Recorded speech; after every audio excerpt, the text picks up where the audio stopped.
Hello friends आमे जाइथनु actually मिठा आनबार लगी क्या कि 10th क्लास छुआ मानकर एग्जाम अच्छे बोली तांकर लगी आमे blessing ceremony organise करथिनु।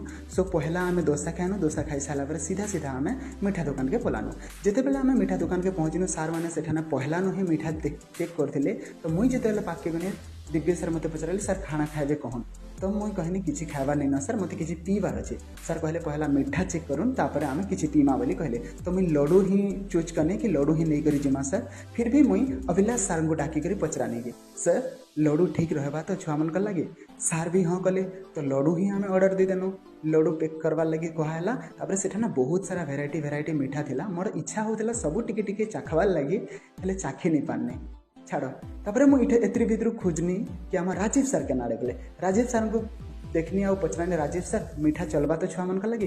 Rajiv sir कहले हाँ चलबा, किंतु तांकर इच्छा थिला एक्चुअली वेस्ट बेंगल रा मिठा नेबा लगी। भाई केन से वेस्ट बेंगल रा मिठा मिल